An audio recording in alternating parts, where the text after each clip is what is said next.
চিরুকে কোর্টে হাজির করে সব সত্যি স্বীকার করিয়ে উপালিকে জামিন পাইয়ে দিল গঙ্গা। হ্যাঁ বন্ধুরা, এমনটা দেখা যাবে। তাই সম্পূর্ণ জানতে ভিডিওটিতে লাইক দেওয়া, চ্যানেলটি সাবস্ক্রাইব করে দেখতে থাকুন। গল্পের শুরুতেই দেখা যাবে অর্জুন আর গঙ্গা উপালির সঙ্গে দেখা করতে আসে জেলে। তখন উপালিকে বলে, আচ্ছা তুই বলতো ওই প্রশ্নপত্রগুলো কোথায় থাকে? তখন উপালি বলে, সেটা তো ম্যাডামের কাছেই থাকে। তখনই গঙ্গা বলে, আর কোথাও কি থাকে? তখন উপালি বলে, আমাদের কাছে মেইলে আসে। তখনই অর্জুন বলে, আচ্ছা তোর সব কাজ তো তুই ফোনেই করিস তাই তো? তখন উপালি বলে, হ্যাঁ, কিন্তু আমার একটা স্টুডেন্ট আছে, মাঝে মাঝে আমার কাছ থেকে পড়তে আসে, চিরু। চিরু হঠাৎ করে আমার ফোনটা ওর ফোনের সঙ্গে এক্সচেঞ্জ হয়ে যায়। তারপরেও আমাকে ফোনটা দিয়েও গেছিল। তখন অর্জুন বলে, ব্যাস এই কথাটাই আমার জানা দরকার ছিল। তখনই গঙ্গা চিন্তা করতে থাকে। ওইদিকে দেখা যাবে মেঘনাদ অহনার বাড়িতে আসে। তখন অহনা বলে, মেঘনাদ দা, এবার বলো তো তুমি এরকম একটা কাজ কি করে করলে? তারপরেই মেঘনাদ বলে, দাঁড়াও কফিতে চুমুক দিয়ে নেই। তখন অহনা বলে, তুমি হঠাৎ করেই গঙ্গা আর অর্জুনকে ছেড়ে উপালিকে কেন ফাঁসাতে গেলে? তখনই মেঘনাদ বলে, দেখো আমি চাই গঙ্গার আশেপাশের যত কাছের মানুষগুলো আছে তাদেরকে এক এক করে সরিয়ে দিতে। তার মধ্যে উপালি হলো একজন। তখন অহনা বলে, তার মানে গঙ্গার সৈন্য সামুদ্রিককে, তাই তো? ওদেরকে তুমি আগে সরিয়ে দিতে চাও? তখন মেঘনাদ বলে, হ্যাঁ। তখন অহনা বলে, কিন্তু ওদের ফাঁসালে কি করে?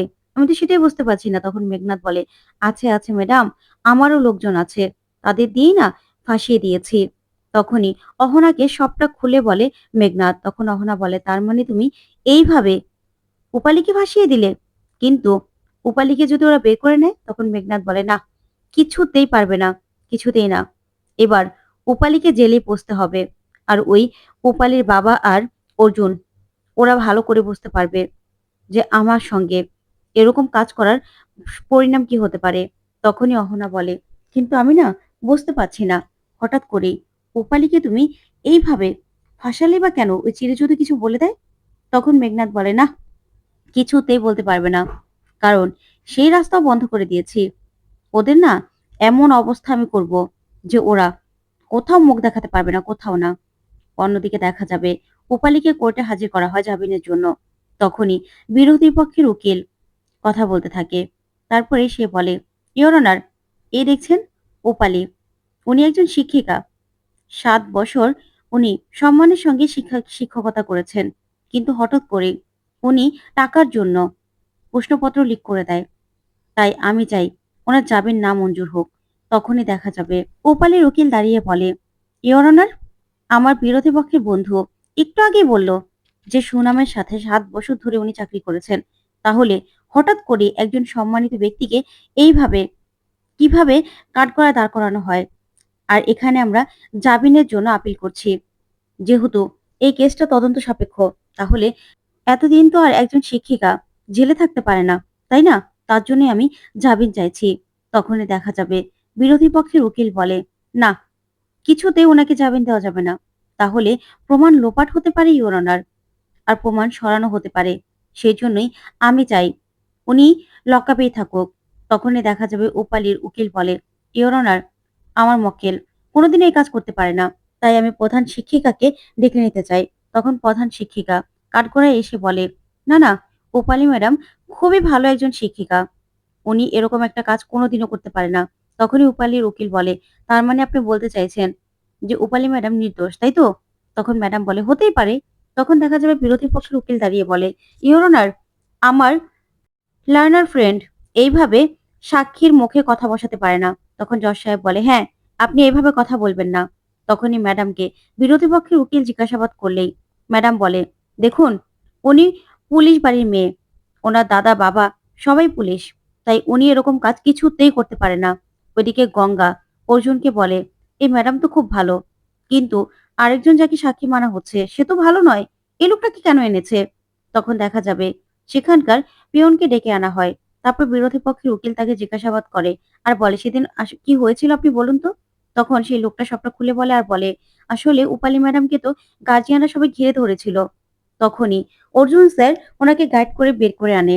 তখনই দেখা যাবে উপালির উকিল বলে, ইওর অনার, উনি কথাটাকে কোন দিকে ঘোরানোর চেষ্টা করছে? এখানে আমরা জামিনের জন্য লড়াই করছি, ওনাকে কে বের করে নিল সেটা দিয়ে উনি কি করবে? তখন জজ সাহেব বলে, হ্যাঁ, আপনি জামিন নিয়ে কথা হচ্ছে সেটা নিয়ে কথা বলুন।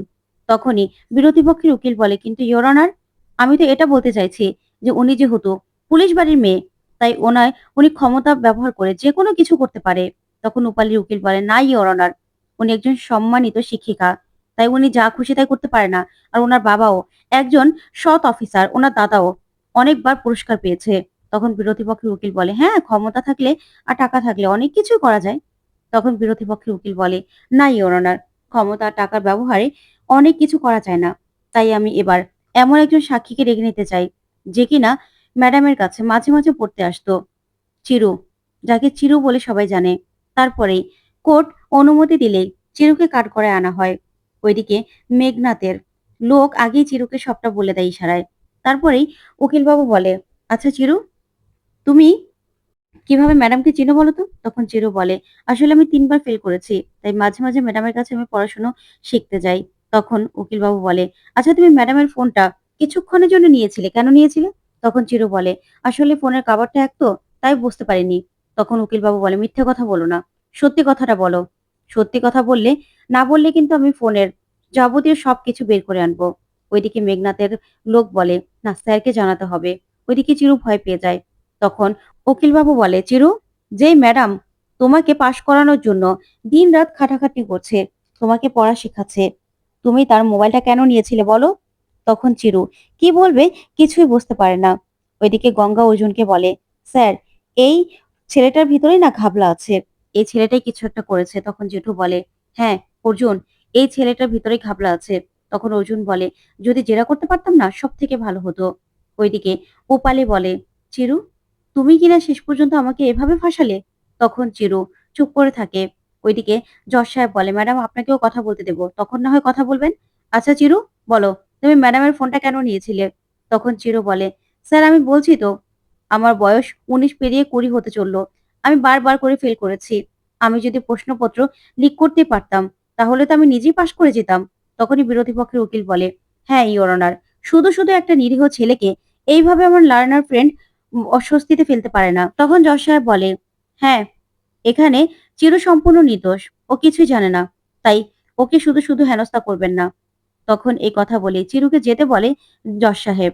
তারপর দেখা যাবে বিরোধী পক্ষের উকিল বলে, আমি দুজনকে কাঠগড়ায় ডেকে নিতে চাই, যারা হলো প্রত্যক্ষ সাক্ষী, যারা এই টুকলি সহ ধরা পড়েছিল। তখনই গঙ্গা বলে, ইওর অনার, এটা কি হলো? ওদেরকে হেনস্থা করা হচ্ছে, তাহলে আমার উপালি দিদিকে যে হেনস্থা করা হচ্ছে? তারপর অর্জুন গঙ্গাকে বসিয়ে দেয়। ওইদিকে যে ছেলেরা টুকলি করতে গিয়ে ধরা পড়েছে, তাদেরকে কাঠগড়ায় ডাকা হয়। তখন বিরোধী পক্ষের উকিল বলে, তোমরা, তোমাদের বয়স কত? তখন ওরা বলে, ২০ আর ২১। আসলে আমরা বারবার করে ফেল করছিলাম। তখনই জিজ্ঞাসা করে, এই ম্যাডাম কেমন? তখন ছেলেগুলো বলে, ম্যাডাম খুব কড়া, আমাদেরকে খুব রাগারাগি করতো, বকাবকি করতো, বাবা টাকা নিয়ে খোটা দিত। কিন্তু প্রশ্নপত্রের জন্য আমাদের যখন অফার করে, তখন বুঝতে পারি যে ম্যাডাম টাকার জন্য এসব কিছু করেছে। তখনই উপালি কান্নায় ভেঙে পড়ে আর বলে, মিথ্যে কথা, ওরা মিথ্যে কথা বলছে। এইভাবে আমাকে আমার সততা নিয়ে কথা বলা হচ্ছে। আমি এরকম কোনো কাজ করিনি। আমার নামে মিথ্যে কথা বলছে। আমি কিছুতেই সহ্য করতে পারছি না। আমি এসব কিছু করিনি। বিশ্বাস করুন ইওর অনার, আমি এসব কিচ্ছু করিনি। তখন জজ সাহেব বলে, দেখুন ম্যাডাম, এটা কোর্ট। কান্নাকাটি করবেন না। এখানে আপনি নির্দোষ হলে কোনো শাস্তি হবে না আপনার।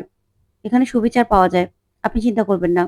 তখন জজ সাহেব বলে, আচ্ছা ওরা যে সত্যি কথা বলছে তার কোনো প্রমাণ আছে আপনার কাছে? তখনই উকিলবাবু বলে, হ্যাঁ ইওর অনার, আমি জানি এটা তদন্ত হবে। তাই আমি বলছি যে ওনার জামিন না মঞ্জুর করা হোক। তখনই জজ সাহেব বলে, আজকের দিনটা ওপালি ম্যাডামকে কাস্টাডিতে থাকার আদেশ দিচ্ছে কোর্ট। তাই এই মামলার কালকে জামিনের শুনানি রায় ঘোষণা করা হবে। তো বন্ধুরা, গঙ্গা কি পারবে ওপালিকে নির্দোষ প্রমাণ করতে? তোমাদের কি মনে হয়? অবশ্যই কমেন্ট করে জানাতে ভুলবে না। ধন্যবাদ।